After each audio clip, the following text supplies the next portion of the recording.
आज का पीवाईक्यू का टॉपिक है principle of inheritance and variation यानी जेनेटिक्स पार्ट फर्स्ट। ये क्वेश्चन आया हुआ है, देखो अभी लेटेस्ट 2024 में। लिस्ट 1 को लिस्ट 2 से मैच कराना है। तो 2 और 2 से ज्यादा अल्टरनेट फॉर्म को हम बोलते हैं एलील, यानी A का 3 cross of F1 progeny with homozygous recessive parent. F1 का आप करा रहे हो, F1 यानी इसका करा रहे हो इसके साथ, तो टेस्ट क्रॉस हो गया। तो आंसर ये इसका मैच करेगा 4 से। Cross of F1 with any of parent, सुनो ये एनसीईआरटी में नहीं है, अगर किसी भी पेरेंट से बोल दे तो बैक क्रॉस, क्योंकि आप बैक जा रहे हो तो बैक क्रॉस मतलब किससे मैच होगा, फर्स्ट। और number of chromosome set in the plant, set को पोलाइडी बोलते हैं, तभी तो कभी कभी पॉलीपोलाइडी हो जाती है, तो ये हो जाएगा आप सेकंड। ये नहीं भी पता होता तो भी मैच हो जाता आपका।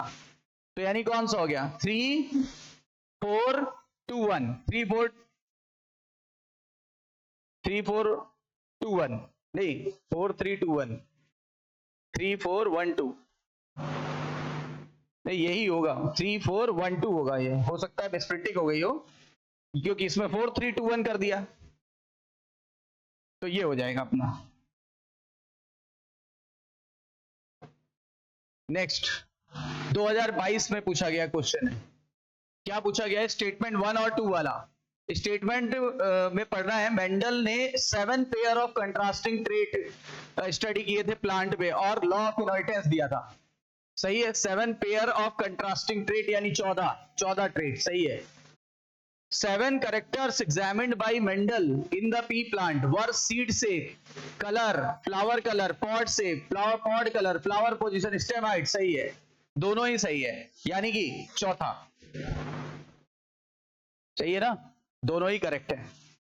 नेक्स्ट देखिए आप 2021 का क्वेश्चन है, और क्या पूछा गया है, the production of gamete by the parent, formation of zygote, the F1 and F2 parent can be understood from diagram called। अच्छा, जो डायग्राम से हम लोग समझते हैं उसको बोलते हैं क्या, पुनेट स्क्वायर, जो कि ब्रिटिश वो थे साइंटिस्ट, और उन्होंने क्या किया था, उन्होंने चेकर बोर्ड बनाया था और उनका नाम था रेगिनाल्ड सी पुन्नेट। रेगिनाल्ड सी पुन्नेट का शॉर्ट में नाम था आरसी पुन्नेट। आरसी पुन्नेट तो थर्ड हो गया। The number of contrasting character studied by Mendel for his experiment was, तो नंबर ऑफ कंट्रास्टिंग कैरेक्टर्स जो था स्टडी किया मेंडल ने फॉर हिज एक्सपेरिमेंट, तो वो उन्होंने जो कंट्रास्टिंग कैरेक्टर्स को लिए थे वो कितने लिए थे, 14। नहीं, करेक्टर बोला है ना, हाँ, और कंट्रास्टिंग भी बोल दिया है तो 14 हो जाएगा भाई। कंट्रास्टिंग तो 7 हुए ना, 7 जोड़े। How many true breeding pea plant variety did Mendel taken as pair where the similar exception 1 character with contrasting trait. तो कितने उन्होंने total, how many plant variety ली यानी वही 14 वैरायटी ली थी उन्होंने, ठीक है। ये लाइन है ना सेम एनसीईआरटी की। Next, select the correct statement. NEET 2018 में आया हुआ है कि कौन सा स्टेटमेंट सही है। स्प्लाइसियोसोम जो होता है टेक्स पार्ट इन ट्रांसलेशन, गलत हो गया। स्प्लाइसियोसोम कहां ट्रांसलेशन में भाग लेता है, व्हाट इज स्प्लाइसिंग कहां वर्ड सुना था, ट्रांसक्रिप्शन में सुना था। ट्रांसक्रिप्शन में जो बेकार के पार्ट होते हैं इंट्रॉन, उसको काट के फेंक दिया जाता है, इसको बोलते हैं स्प्लाइसिंग, और इसमें जो स्ट्रक्चर काम आता है उसका नाम है स्प्लाइसियोसोम। तो ये तो गलत हो गया, होना चाहिए था ट्रांसक्रिप्शन, लिखा हुआ है ट्रांसलेशन। आगे पुन्नेट स्क्वायर डेवलप हुआ था ब्रिटिश साइंटिस्ट ने, हाँ भी बोला था, ब्रिटिश साइंटिस्ट रेगिनाल्ड सी पुन्नेट, तो ये सही है। आगे देखते हैं, फ्रैंकलिन ने stall coined the term linkage, गलत हो गया, लिंकेज इन्होंने नहीं बल्कि मॉर्गन ने और उनके साथियों ने मिलकर दिया था। Transduction was discovered by Altmann, बिल्कुल गलत है, ये सब नहीं था, ये सही है, करेक्ट पूछा हमसे, ये सही है। नेक्स्ट 2017 नीट में पूछा गया क्वेश्चन है, पूछा गया विच ऑफ फॉलोइंग, नहीं which one from those given below the period of Mendel experiment. Mendel ने अपना हाइब्रिडाइजेशन एक्सपेरिमेंट 7 साल तक कराया था, वो 7 साल कौन से थे, 56 से लेकर के 63 तक, यानी 7 वर्षों तक कराया था। ये हमारे पहले ही ऑप्शन में आ गया, यानी ये करेक्ट है। नीट 2017 में फिर एक क्वेश्चन पूछा गया है, among the following characters which one was not consider. Not लगा है, not consider by the Mendel in his experiment on the P. Stem को टॉल और ड्वार्फ लिया था, ये तो सही है। ये ट्राइकोम्स कहां लिया था, ये लिया ही नहीं था ट्राइकोम्स। ये सही है इसके अकॉर्डिंग, ये सही था, ये सही था, मतलब ये गलत है, मतलब ऑप्शन ये सही है। ये चीज इन्होंने नहीं ली थी, मतलब ये ऑप्शन सही है। नेक्स्ट, वन जीन इनहेरिटेंस का है, एक प्लांट है ब्लैक कलर का, तो या तो ऐसा होगा या तो उसका जीनोटाइप ऐसा होगा।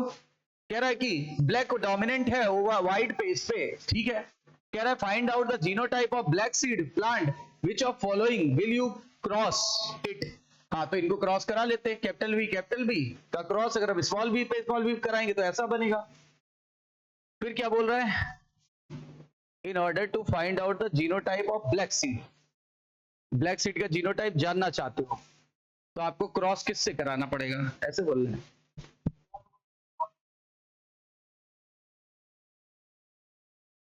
टेस्ट क्रॉस कराना पड़ेगा, है ना, यानी इसका क्रॉस आप इसके साथ कराओ। तो विच of following you cross it, यानी कह रहा है एक बार फिर से पढ़े, ब्लैक कलर ये था, डोमिनेट है इस पे, अगर आप जानना चाहते हो ब्लैक वाले सीड का प्लांट का जीनोटाइप तो आपको क्रॉस कराना पड़ेगा किसके साथ, टेस्ट क्रॉस कराना पड़ेगा, और टेस्ट क्रॉस हमेशा कराते हैं इसके साथ, सही है ना। नेक्स्ट 2024 में क्वेश्चन पूछा गया है, क्या क्वेश्चन है, विच of following can be explained on the basis of Mendel's law of dominance. Mendel के लॉ ऑफ डोमिनेंस के आधार पर एक्सप्लेन किया जा सकता है किसको, out of one pair factor one is dominated other factor, ये सही है क्योंकि डोमिनेंस की बात चल रही है। Allele do not show any expression and both the character appear in F2, ये नहीं था, ये तो लॉ ऑफ सेग्रीगेशन में था, ठीक है। फैक्टर ये सही था कि फैक्टर पेयर में होते हैं नॉर्मल डिप्लॉयड पेरेंट्स में। The discrete unit controlling the particular, ये भी सही है। The expression of only one trait of parent character found in the mono hybrid cross, कह रहा है expression of only one parent, हाँ ये सही है, तभी तो लॉ ऑफ डोमिनेंस होगा। कौन सा है, ए सी डी ई किसमें, हाँ ए सी डी ई ओनली, ये सही है ना, एनसीईआरटी की सारी लाइनें ही हैं। नेक्स्ट फिर देखो, अभी इसी वर्ष पूछा गया था 2024 में, क्या क्वेश्चन आया है, अगर पिंक कलर का स्नैपड्रैगन, यानी लॉ ऑफ इनकम्प्लीट डोमिनेंस की बात चल रही है, पिंक कलर मतलब इसकी बात चल रही है, ये वाला हमने क्रॉस करा दिया रेड वाले के साथ, यानी इसके साथ, तो बताओ क्या लिखा, what will be the phenotype, phenotype कैसा आएगा, कराओ। ये लो चेकर बोर्ड बना लेते हैं, इसके गैमेट बनेंगे आर आर, इसके एक जैसे बनेंगे, ये लो, तो ये बनेगा आर आर, ये बनेगा आर आर, ये बनेगा आर स्मॉल आर, ये बनेगा आर स्मॉल आर, यानी रेड और पिंक दोनों मिलेंगे। ओनली पिंक गलत हो गया, ओनली रेड गलत हो गया, red as well as pink सही है, व्हाइट मिलने का सवाल नहीं है। नेक्स्ट 2024 देखो, इसी वर्ष कितने सारे क्वेश्चन जेनेटिक्स से आए हैं, वेटेज सब पता चलता है जब आप क्वेश्चन करते हो, है ना। एबीओ ब्लड ग्रुप है, एबीओ ब्लड ग्रुप है, और फादर का ब्लड ग्रुप बी है, चलो प्लस माइनस छोड़ दो, फादर का बी है, तो संभावना ये है आई बी आई नॉट या फिर आई बी, बोलो यही तो हो सकता है। और मदर का ए है, मदर का ये रहा ए है, यानी वही संभावना होगी आई ए आई नॉट और आई ए, ठीक है। अब कह रहा है उसके बच्चे नहीं, और बच्चा ओ का है, तो कह रहा है कि दियर रिस्पेक्टिव जीनोटाइप कैन बी, मतलब मम्मी पापा का रिस्पेक्टिव बच्चा ओ तभी बनेगा जब ये और ये केस ना हो, वरना ये भी बनता, श्योरिटी है, यानी कि एक का होगा ऐसा, एक का होगा ऐसा, तो ऐसा कहीं दिख रहा है, I A I not, I B I not और आई ए आई नॉट। अच्छा बच्चे का भी देखना है ना, पहला ए तो होगा ही होगा, और चेक कर लेते हैं, ये हो नहीं सकता, आई ए बी ये गलत हो गया, आई बी बी ये गलत हो गया, अच्छा आई ए आई बी, और इस पे ये आ गया गलत हो गया, अच्छा ये आ गया गलत हो गया, ये ए बी कहां से आ जाएगा बच्चे में, यानी ओनली ए, ओनली ए, और कोई मैच ही नहीं कर रहा है। 2023 सितंबर वाले एग्जाम में क्या पूछा गया है? फिनोमिना ऑफ प्लियोट्रोपिज्म रिफर्स टू, प्लियोट्रोपिज्म का मतलब क्या होता है? वन जीन मैनी वर्क कि many gene one work? One gene many phenotype, एक जीन अगर बहुत सारे फिनोटाइप को काम करे। अगर मैनी जीन वन वर्क होता तो पॉलीजेनिक इनहेरिटेंस हो जाता, ठीक है ना? तो ये हो जाएगा one gene affecting the multiple phenotypic expression, यानी सेकंड ज्यादा सही लग रहा है। आगे 2020 सितंबर, identify the wrong statement reference to the gene I that controls ABA blood group. मतलब इनमें से हमें गलत चुनना है, गलत चुनना है। एक person will have only 2 of 3 allele. हाँ, एक व्यक्ति में केवल 3 में से 2 एलील हो सकते हैं, I A I B, I not I not, I A I not, I B, है ना, 2 ही हो सकते हैं। ये तो सही है। फिर बोला है जब आई ए आई बी होगा दोनों में तो सेम टाइप की शुगर बनेगी। सेम कैसे बन सकती है? आई ए अलग है, आई बी अलग है, डिफरेंट होगी। एलील आई कोई शुगर नहीं बनाता, सही है। जीन आई हैज 3 एलील, आई के 3 एलील होते, ए बी और आई नॉट, ये भी सही है। मतलब गलत है ये। क्या गलती है? सेम की जगह डिफरेंट होना चाहिए था। अक्टूबर वाले एग्जाम में 2020, best example of pleiotropy is, best example क्या प्लियोट्रॉपी का? फेनिलकीटोन्यूरिया, फेनिलकीटोन्यूरिया। लेकिन अगर पॉलीजेनिक इनहेरिटेंस बोलता तो स्किन कलर, और मल्टीपल एलिस बोलता तो एबीओ, या कोडोमिनेंस भी बोलता तो भी एबीओ, और अगर एक्स लिंक्ड रिसेसिव डिसऑर्डर बोलता। नीट 2019 उड़ीसा, एक मैरिज कराई गई जिसमें मेल का ब्लड ग्रुप ए था, फीमेल का ब्लड ग्रुप बी था। तो या तो बच्चा ए बी वाला बनेगा या तो बी वाला बन रहा है। तो उनके पॉसिबल जीनोटाइप क्या है? ये तो सीधे ही आ जाएगा। कह रहा है या तो ए बी वाला बन रहा है, मतलब ऑब्वियस सी बात है मेल या फीमेल होमोजाइगस ना हो। ये देखो, ये गलत, ये गलत। अब बचा ये वाला, और फीमेल डबल बी वाली फिर गलत हो गया। नहीं नहीं, बी बनना है ना, बी बनना है ना, बी बनना है। तो ये वाला हो सकता है। देखो इसको बना के देखो, एक आई ए है और एक आई नॉट है, और इधर देखो आई बी है और आई बी है। तो ए बी बन सकता है और बी भी बन सकता है। बोलो सही है? ये वाला चेक कर लेते हैं, आई ए आई नॉट, चलो ठीक है, और आई बी आई नॉट, आई ए और आई नॉट, और आई बी आई नॉट, ये नहीं हो सकता। क्यों? अगर ये आई नॉट रहा, ओ बन जाएगा ना। वो तो कह रहा है या तो ए बी बनाओ या तो बी बनाओ, तो इसलिए पहला सही है। 2019 नीट, एंटीराइनम जैसे ही बात की, स्नैपड्रैगन की जैसे ही बात की, तो हम समझ गए इनकम्प्लीट डोमिनेंस की बात चल रही है, यानी हमको इनकम्प्लीट डोमिनेंस की बात चल रही है। तो F1 जनरेशन में कह रहा है कि रेड फ्लावर को क्रॉस कराया गया व्हाइट के साथ, तो F1 में पिंक मिले, सही है, यहां तक तो मैं पता है। जब पिंक फ्लावर को सेल्फ कराया गया तो F2 में हमको व्हाइट, रेड और पिंक तीनों मिले। तो कह रहा है इनकरेक्ट स्टेटमेंट कौन सा है इसके according? Pink colour in F1 is due to incomplete dominance, सही है।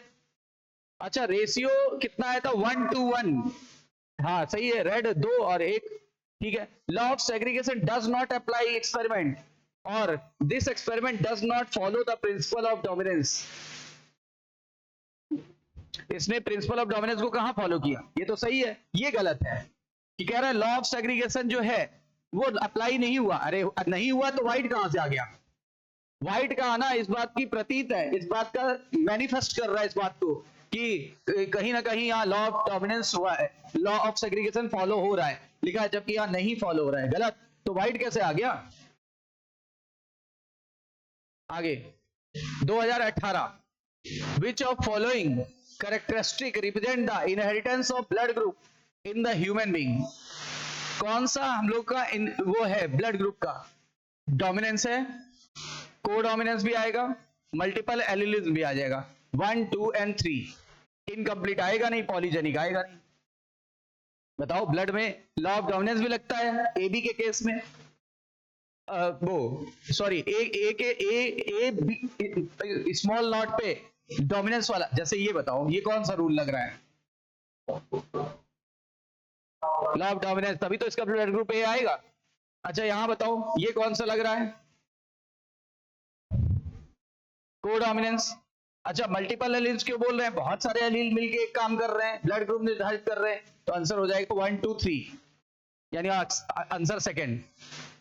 नीट 2017 का question, the genotype of husband and wife are IAA IB and IA I0, the blood group of their children, how many different genotype and phenotype are possible, कितने genotype बनेंगे कितने phenotype बनेंगे, निकालना पड़ेगा।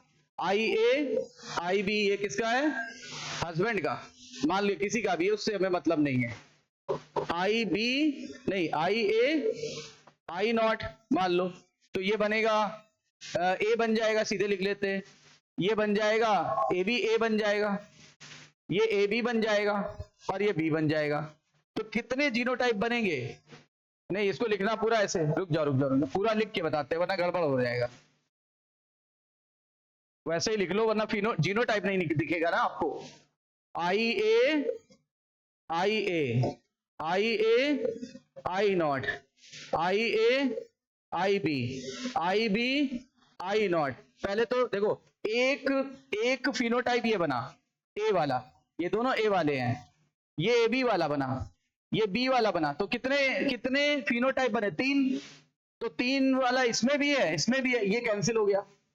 अब आगे देखो, अब जीनोटाइप इसको बोलते हैं IA पहला प्रकार, IA I0 दूसरा प्रकार, IA IB तीसरा प्रकार, IAB I0 चौथा प्रकार, ये सही हो गया। समझ आया क्वेश्चन। स्टेटमेंट टाइप का क्वेश्चन नीट 2022 में पूछा गया है, स्टेटमेंट टाइप का क्वेश्चन है, नीट 2022 में पूछा गया है। और स्टेटमेंट 1 कहता है Mendel's law of independent assortment does not hold good for the gene that are located closely on the same chromosome. कहता है अगर जीन बहुत पास बैठे हुए हैं तो कह रहा है इंडिपेंडेंट असॉर्टमेंट नहीं होगा। हाँ सही है, अगर जीन के बीच की दूरी कम तो लिंकेज का चांस ज्यादा, और लिंकेज का चांस ज्यादा तो law of segregation fail, sorry law of independent assortment fail. याद करो, तो ये बात तो सही है, Mendel's law of independent assortment does not hold good, यानी ये सही नहीं होता कब, जब जीन काफी पास बैठे हुए सेम क्रोमोसोम पर, ये बात सही है। फिर कह रहा है closely located genes assort independently, कहता है जब जीन बहुत पास होते हैं आसानी से अलग हो जाते हैं। गलत, ऊपर वाली बात और नीचे वाली बात में गलती है, ये गलत है, यानी असर्जन इज ट्रू, मतलब सॉरी स्टेटमेंट इज करेक्ट और statement second is incorrect, second option सही है। अक्टूबर 2020 में chromosomal theory of inheritance was proposed by, chromosomal theory of inheritance propose की थी, किसने प्रपोज की, बॉवेरी एंड सटन, बॉवेरी एंड सटन ने, कब, 1902 में, नीट सितंबर 2020 वाले में। एक्सपेरिमेंटल वेरिफिकेशन किसने दिया था इसी थ्योरी का, वो दिया था मॉर्गन ने काम किया था किस पे, टाइनी फ्लाई पे। टाइनी फ्लाई का नाम क्या था, फ्रूट फ्लाई या ड्रोसोफिला मेलानोगेस्टर, तो क्या हो जाएगा, मॉर्गन।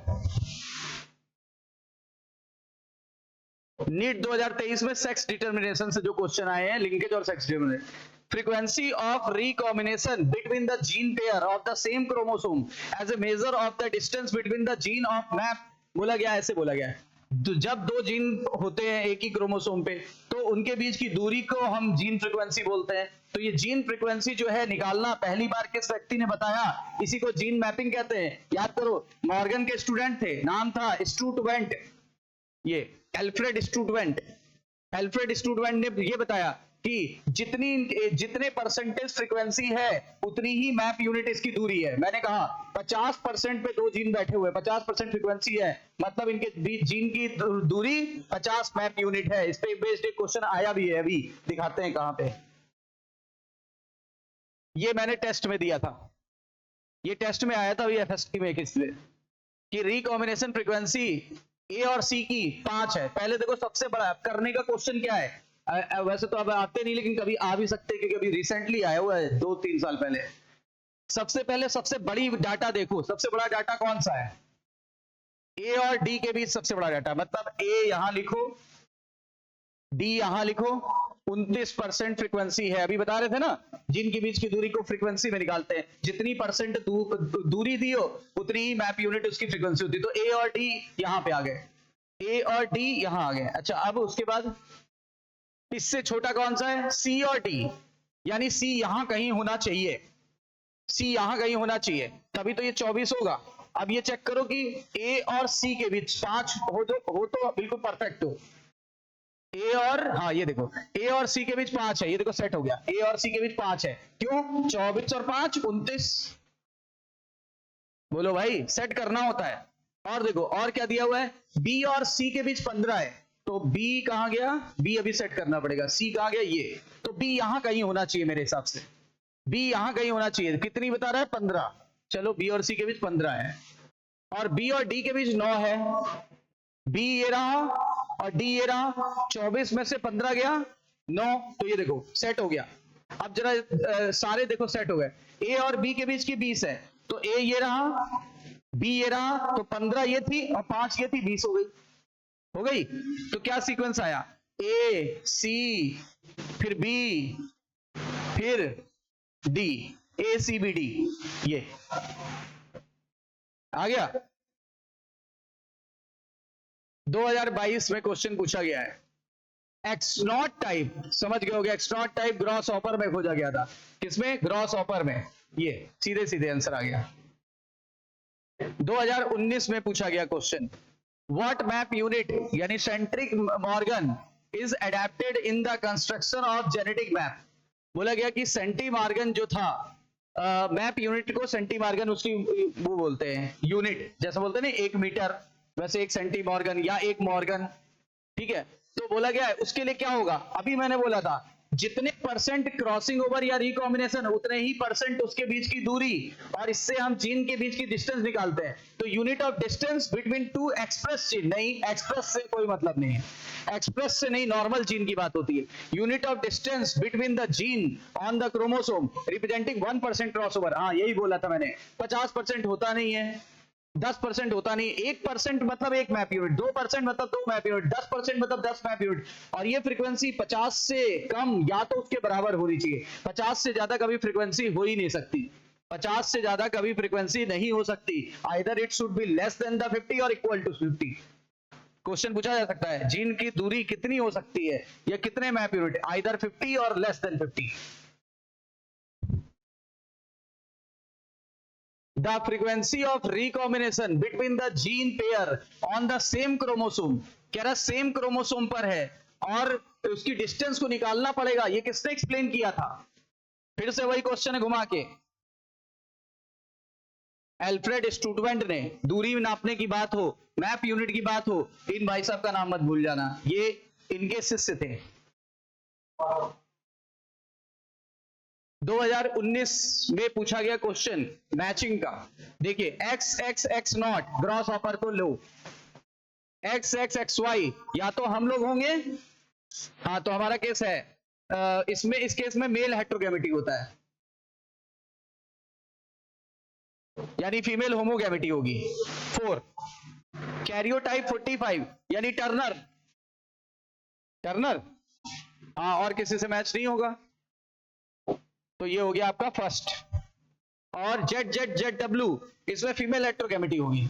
अरे वाला, मुर्गी बच्चा डिसाइड करती कि मुर्गा, बच्चे का सेक्स मुर्गी डिसाइड करती कि मुर्गा, मुर्गी याद करो, उसमें उल्टा चलता है ना, यानी जेड जेड जेड डब्ल्यू ये हो जाएगा आपका सेकंड। अब जरा मैच कराओ, ए का 3, बी का 4, सी का 1, डी का ये। नेक्स्ट आगे 2019 में पूछा गया है इनकरेक्ट स्टेटमेंट चूज करना है।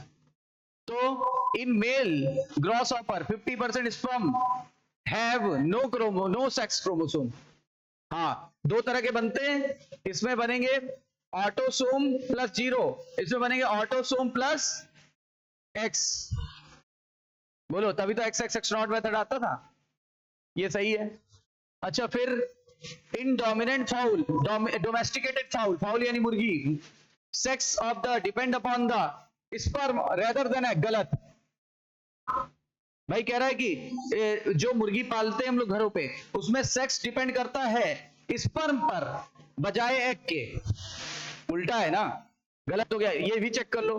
ह्यूमन मेल में one of their sex chromosome much shorter than other, हाँ वाई की बात कर रहा है, वाई एक्स की तुलना में काफी छोटा होता है। मेल फ्रूट फ्लाई हेट्रोगैमेटिक होता है, हाँ सही है, हमारा वाला मेथड लगता है एक्स एक्स एक्स वाई वाला, तो मेल ऐसा होता है, हेट्रोगैमेटिक होता है। नीट 2018 में रॉन्ग पूछा है, wrong match, X not grasshopper, सही है। AB blood grouping codominance, ABO blood grouping codominance गलत हो गया।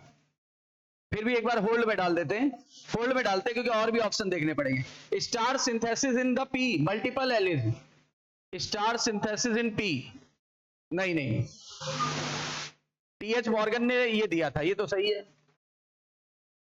अब फंस रही बात, मल्टीपल एलिज में नहीं आएगा स्टार सिंथेसिस, आएगा एलिल तो दो ही थे भाई, कैपिटल बी और स्मॉल बी, तीसरा कौन सा था? दो ही तो एलिल थे, जब दो से ज्यादा एलिल होते हैं तब आता है, तो ये गलत हो गया, इसलिए इसको सही लेना पड़ गया। सही है ना, कोडोमिनेंस शब्द मल्टीपल एलिल में है, देखो चेक करो, एबीओ ब्लड ग्रुपिंग में कोडोमिनेंस वर्ड आया हाईलाइट करके, है एबीओ में कहीं कोडोमिनेंस वर्ड आया था? हाँ इनकम्प्लीट का होता है, वही मैं बोल रहा हूं, तो गलत यही हुआ ना, वही ये हो गया, ये दिया आपके एनसीईआरटी में। नीट 2023 में which of following statement are correct about Klinefelter syndrome, Klinefelter जो था डाउन नेक हो जाता, गलत हो गया। Such an individual overall masculine however the feminine development also express, सही है, कहता है ओवरऑल मेल था लेकिन फीमेल के भी कुछ गुण थे। इंडिविजुअल शॉर्टर हाइट, नहीं, क्लाइनफेल्टर टाल था, गलत हो गया। Physical psychomotor and mental development is retarded, नहीं, ये उसमें था डाउन में, ये डाउन में था। सच इंडिविजुअल आर स्ट्राइल, हाँ सेक्स क्रोमोसोम में बदलाव आया तो स्टेरिलिटी तो होनी होनी है, यानी कौन सा सही होगा?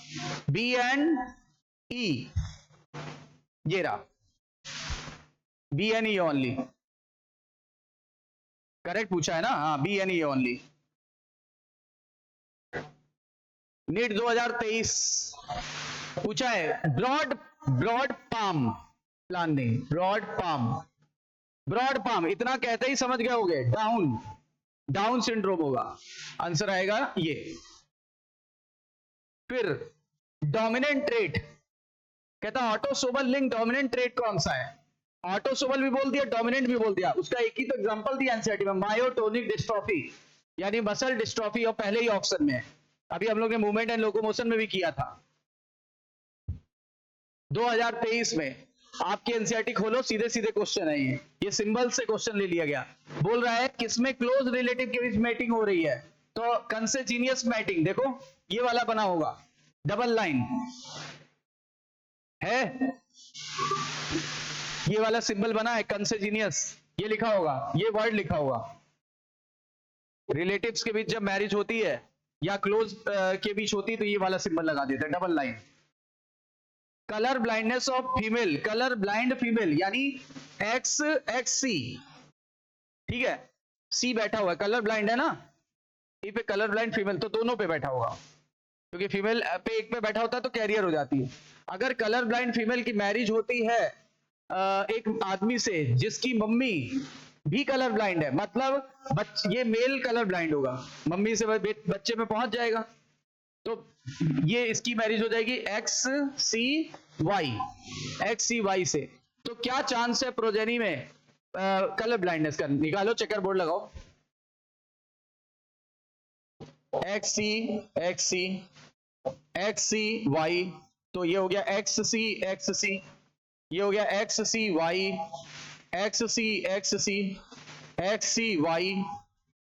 सही है, एक्स सी वाई और एक्स सी वाई, यानी कि बच्चे क्या पूछा है, चांस ऑफ हर प्रोजेनी, यानी उनके बच्चों में कितना चांस है, तो 100 नहीं, हाँ 100%, ये तो होगी, ये तो होगा ही होगा, ये भी होगा, ये भी होगी, आंसर हो जाएगा 100%।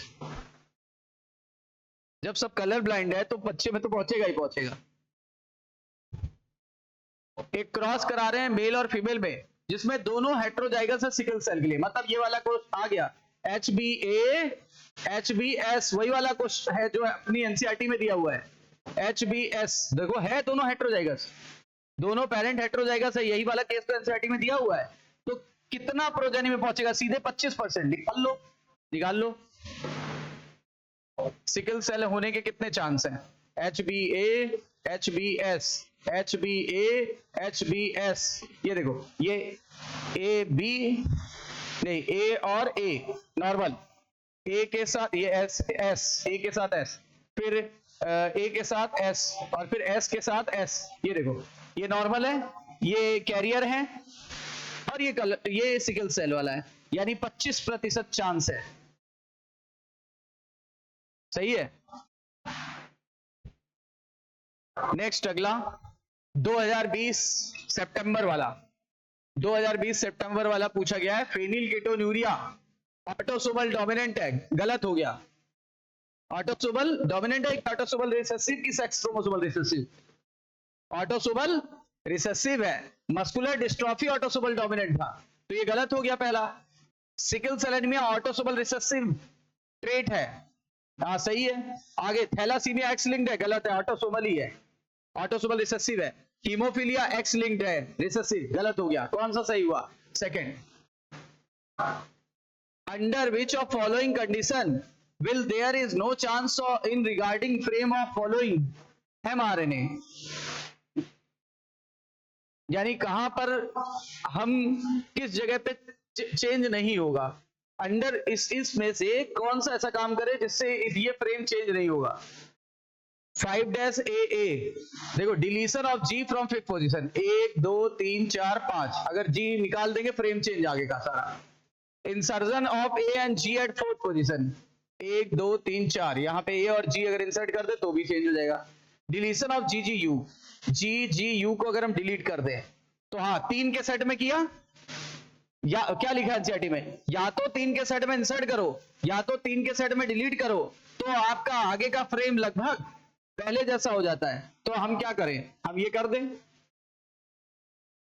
सही है कि नहीं है? नीट 2019 में पूछा गया क्वेश्चन है, in which of following genetic condition each cell affected person XXY बनता है क्लाइनफेल्टर सिंड्रोम में, ये रहा 2019 का question. What is the genetic disorder in which an individual has an overall masculine development? Gynecomastia and is sterile। देखो जब gynecomastia बोल दे तो यानी कि मेल में फीमेल के करेक्टर आ गए, ब्रेस्ट इनलार्जमेंट हो गया मेल में। अच्छा ऐसा केस केवल एक ही था, क्लाइनफेल्टर सिंड्रोम, और जिसमें XXY कंडीशन बनी थी, अभी क्वेश्चन दिया था, आंसर आएगा ये सिंड्रोम सिलेबस में नहीं है, ये और ये तो है तीनों। 2018 का क्वेश्चन, एक फीमेल है, एक्स लिंक कंडीशन है उसके pass on one of the her x chromosome, यानी एक के पास उसके on one of her chromosome, यानी एक फीमेल है एक्स लिंक्ड है, ठीक है, एक फीमेल है एक्स लिंक कंडीशन है on one of the x chromosome. हाँ ठीक है, चलो मान लिया एक्स लिंक है, तो मान लो इस पे रोग बैठा हुआ है, ऐसा कहना चाह रहे हैं। इसका क्रोमोसोम किसको पहुंचेगा, मतलब उसका क्रोमोसोम किसको पहुंचेगा, द क्रोमोसोम कैन बी, वो क्रोमोसोम किसका हो सकता है, मतलब एक फीमेल है एक्स लिंक कंडीशन है, एक एक्स क्रोमोसोम पे, यानी इस पे रोग बैठा हुआ है। अभी आपको पता किस में जाएगा, बेटे में कि बेटी में कि दोनों में? 50% चांस है बेटे में जाने का और 50% बेटी में, तो दोनों में जाएगा ना, तो केवल डॉटर्स अफेक्टेड होंगी, केवल सन में जाएगा, केवल ग्रैंड चिल्ड्रन में जाएगा कि दोनों में जाएगा? दोनों में जाएगा। छोटा सा कॉन्सेप्ट था, पूछ लिया उन्होंने। 2017 का question, thalassaemia and sickle cell anaemia are caused due to the problems in globin molecule synthesis, select the correct option। कौन सा ऑप्शन करेक्ट है? देखो दोनों ही क्वांटिटेटिव डिफेक्ट है, पहले ये बताओ। Sickle cell anaemia is the quality का डिफरेंस, क्वालिटेटिव डिफरेंस है, जबकि क्वांटिटी में कमी कहां आ रही थी? थैलासीमिया में। तो वही बात ध्यान रख के चलो, ये तो गलत हो गया। दोनों ही क्वांटिटेटिव डिफेक्ट है, गलत हो गया। दोनों ही सेम और जैसे नहीं है, thalassaemia is due to less synthesis of globin molecule, ये हो सकता है। Sickle cell anaemia is due to the quantitative problem, गलत हो गया, क्वांटिटी में बदलाव नहीं है, क्वालिटी में बदलाव आया, तो ये सही है, ये गलत हो गया। अगर आपने एनसीईआरटी ढंग से पढ़ी है, देख लो कोई क्वेश्चन 17 तक 16 तक हम क्यों नहीं करा रहे, और पहले नहीं था, सिलेबस थोड़ा अलग टाइप का आता था, अभी सिलेबस चेंज हो गया, 2020 के बाद तो और ही चेंज हो गया, लेकिन पहले का इसलिए करा देते कि देखो कि पहले में भी बहुत खास कोई चेंज नहीं आता था। 2017 एक डिजीज है जिसमें ऑटोसोमल प्राइमरी, मतलब प्राइमरी रूप से वो ऑटोसोमल है, तो कौन सा हो सकता है? A disease by an autosome primary. देखो ये तो होगा नहीं ऑटोसोमल, नहीं, एक मिनट, ये 21 नंबर पे होता है ना, कुछ अधूरा सा लग रहा है।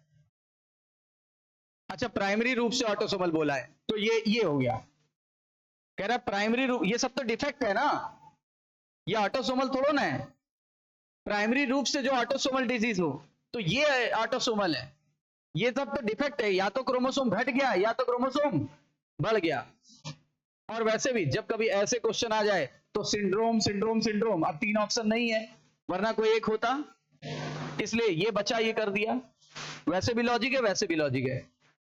2017 में पिडिग्री आई थी, देख के बताओ, पूरा एनसीईआरटी वाली ही पिडिग्री है, क्या हो सकती है वैसे, देखो चेक करो आप, क्या हो सकती है।